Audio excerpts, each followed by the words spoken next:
Hey everybody, this is DIY Coach Al over here at Lawn Care and Home Repair. I'm getting ready to show you how to turn something that looks like this right here into something that looks like this right here. Yeah, I think that's about right. One more thing. Cue the music.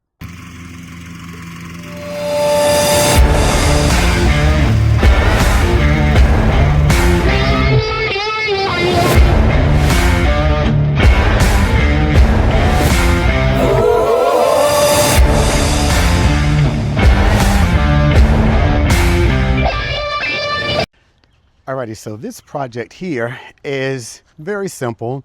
I'm going to just turn this one area of my yard. Excuse me. I just put some mulch down there and put some ornamental flowers down there. In this case, I'm going to be using hosta. So what you want to make sure you do is determine what kind of ornamental, whatever flower you want to put over there. I use hosta because hosta is just really hardy. It's durable, it's sturdy, all those other adjectives that you want to put on there. Hostas will just withstand anything. If you're in an area where you have a lot of deer or any other critters that may like to chew on your flowers, hosta will absolutely, positively come back every year. I had one person tell me before that it's almost impossible to kill hosta now if you're using something like glyphosate or some other non-selective herbicide. Of course, that will do it. But I wanted to put something here that is going to be durable. Now, my yard is fenced in, so I don't have to worry about deer, things like that. I do have to worry about these flies constantly. Excuse me.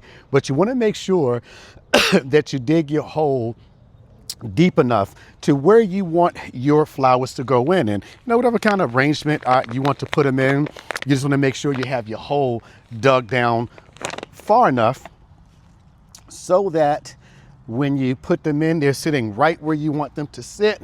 Let's see, got a few more. Oh, here we go, right here. So I want these to sit here just to give it a little variation in the color. Now, I actually have my sprinkler head sitting right back over there, and I didn't want to cover that up.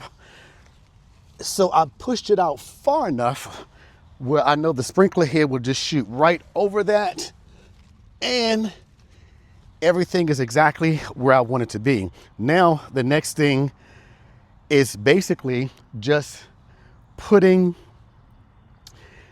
your mulch on there. I like to go with red. There are different color mulches, red, brown, black, different mulches. I like to go with red because when it's new, you got that shiny burst of color right there. Boy, it's just, I love summertime, I love springtime. What I don't like is all these gnats and things like that. And this area of my yard, one of the reasons why I'm doing this over here in this area of my yard also is because my yard actually sits on a slope, and I don't know if you can see it from the camera view. The water comes down here. I always get bad drainage right down here, and almost every year I have to replant grass seed over here. That's why I'm not sure if you can see it. Move Spicy out of the way here. Yes, I named my lawn equipment. Those of you all who follow me know that I name my lawn equipment. So almost every year I have to put new seed down in this area, and this year was no exception. And when it gets right here to this part, I always have to deal with moss, and I deal with a lot of water over here. So one way to solve that and to also actually bring some more beauty to the yard is to just turn this part right here into a little showpiece. Now, what many of you probably know, some may not know, in real estate, they talk about curb appeal. And I didn't realize this until probably maybe 15 years ago when I was buying a home. I didn't realize just how much curb appeal meant to a house. And when we bought this house in November of 2022, one of the things that drew us to this house was this yard. The yard is large. It's something that my wife and I, something that I actually wanted in a new home. She wasn't as much into gardening as she is now. Got to get her on camera more because she actually does more of the front yard. I do the grass. She takes care of the other things. But when we bought this home, we absolutely positively fell in love with the yard. The yard, it is large. It gives us a lot of options to do things. And when we came back here, I saw that the grass was okay. It wasn't in the condition that it's in now. It's taken a few years to kind of get it to where it is now. But when you do projects like this, it actually helps with your curb appeal. And if you want, well, nowadays, houses don't stay on the market as long as they used to. But I realized that curb appeal is just huge when you're buying a home. If you want it to stick out, having a nice yard, having things like this, a flower bed or something like that really does help. So this project right here is actually helping to deal with the issue of getting a lot of water over here that keeps moss over here. It has a lot of drainage over here. This actually helps me to deal with that. Now, once you get your flowers in, whatever flowers you're going to use, once you get them in, what you want to do is make sure that you actually have clean lines on here. That's where this guy comes in. You want to make sure you have really clean lines along your edges. So what I'm going to do is just use the trimmer to trim the grass down a little bit, and then I'm going to put a nice line on it.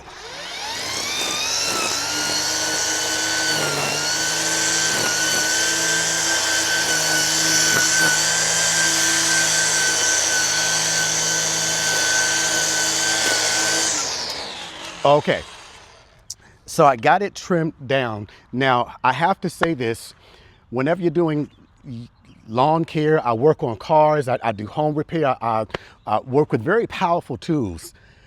There are three things you always want to make sure you have. PPE. You always want to make sure you're wearing some form of gloves if you're dealing with something that's sharp. Now, I'm not dealing with anything sharp here, but I did previously hit this grass with glyphosate, and I didn't put any, I made sure not to get any glyphosate in the holes that I'm digging. That I dug. It's been there for a couple days now, but because there's glyphosate, I just want to be safe. I've actually had an injury to my eye because I had a poison on my hand, and I didn't realize I had a poison on my hand, and I actually rubbed my eyes. And today I'm dealing with glaucoma, but it started with an injury to my eye, so I've actually lost some of my peripheral vision. You always want to make sure you're wearing your PPE. And whenever I'm using something like an edger, it has the guard on here. I see some people don't have the guard on here. I like to have it as a second layer of protection, but I've injured my eye before. And because of that, I always make sure I advocate using personal protection.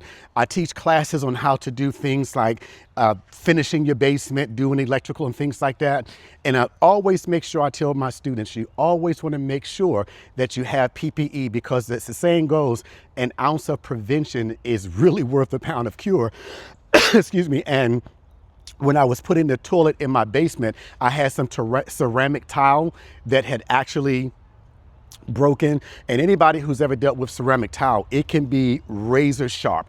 And I'm moving my toilet over a little bit, trying to get it adjusted, and my hand slipped off and my finger actually hit one of those tiles, and I actually have a permanent injury, permanent mark right there on my finger. That's from 2 years ago. It required a trip to the emergency room. It required 6 stitches.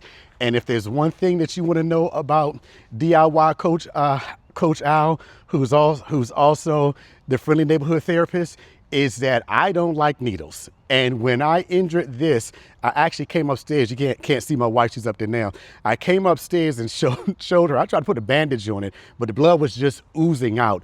So I had to eventually go to urgent care and get this thing stitched. It's actually a funny story because the physician who stitched this, she and I eventually became friends.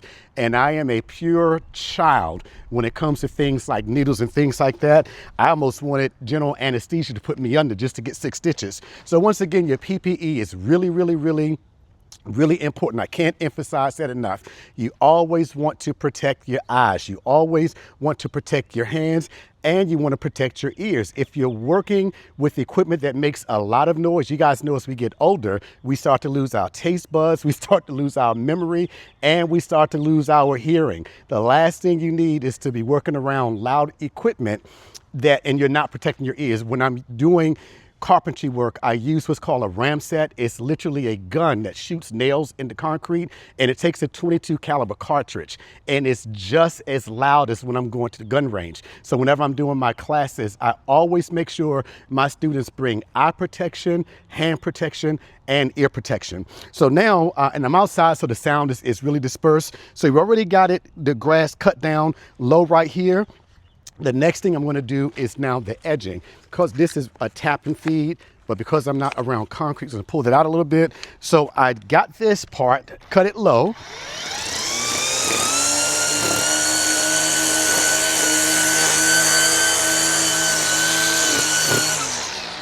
So now I'm going to turn it around and I'm going to do my edging.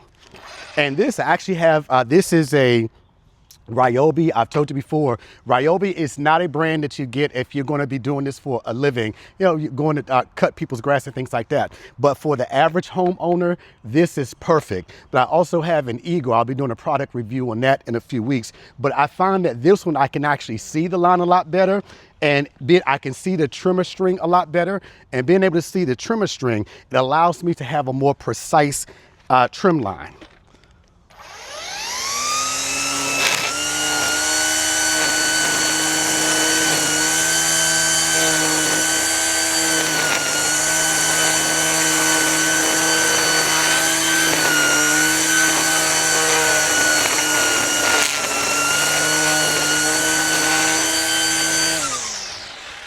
So I got my trim line, tightened it up just a little bit.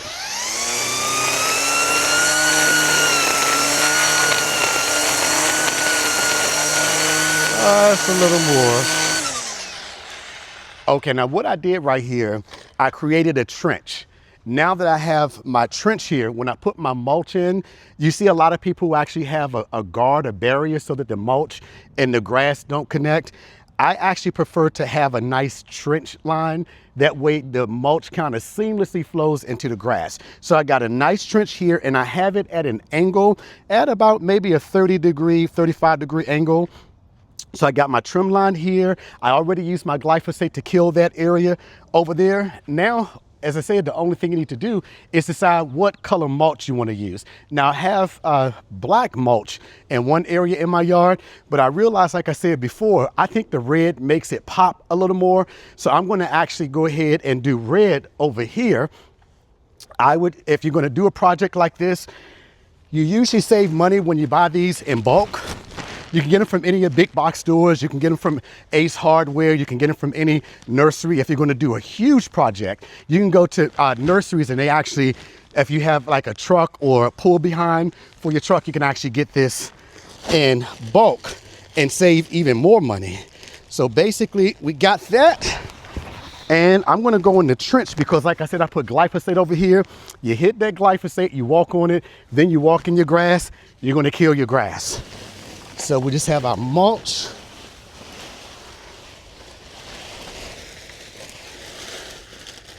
And like I said, my sprinkler head is back there, and the sprinkler head is pressurized. When your water goes through your lines under the ground, it's going to push that up. So it'll push through that mulch. But you always want to make sure when you have a sprinkler system, you're not doing anything that's going to cause it to get stuck either above ground or beneath ground.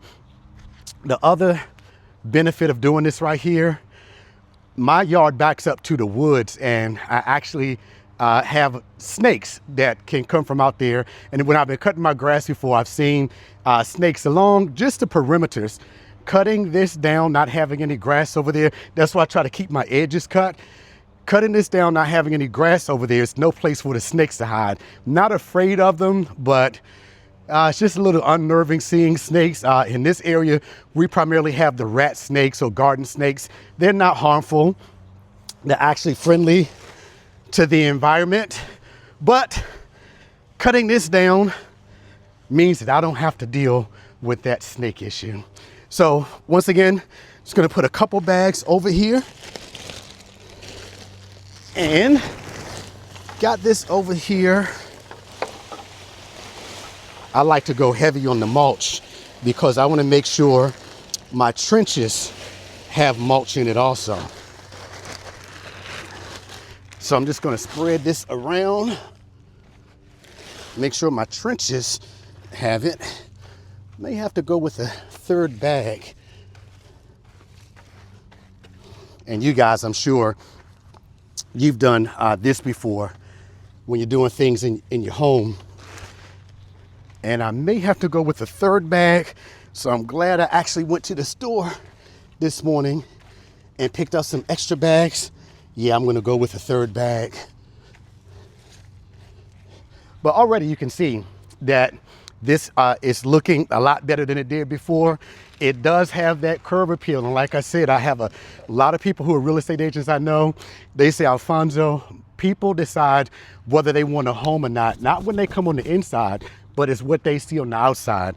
And as I said before, when we came over and we saw this house, the first thing we looked at was the yard. Didn't have the grass, like I said before, but turning the grass over and doing little projects like this, it doesn't increase the value of your home. It increases the desire of that home buyer to want to buy your home. And when you're in a time where you actually have more houses in the market than you have buyers, you actually need to have that competitive edge. This, when people come in, they see your yard looking good, they see your grass looking good, especially that front yard, which I'll take you out later on to do an update, show you an update on what I've been doing out there. But whenever your house has that curb appeal, ironically enough, my neighbor who's doing some stuff right now as we speak, he's actually a real estate agent, and he says the same thing.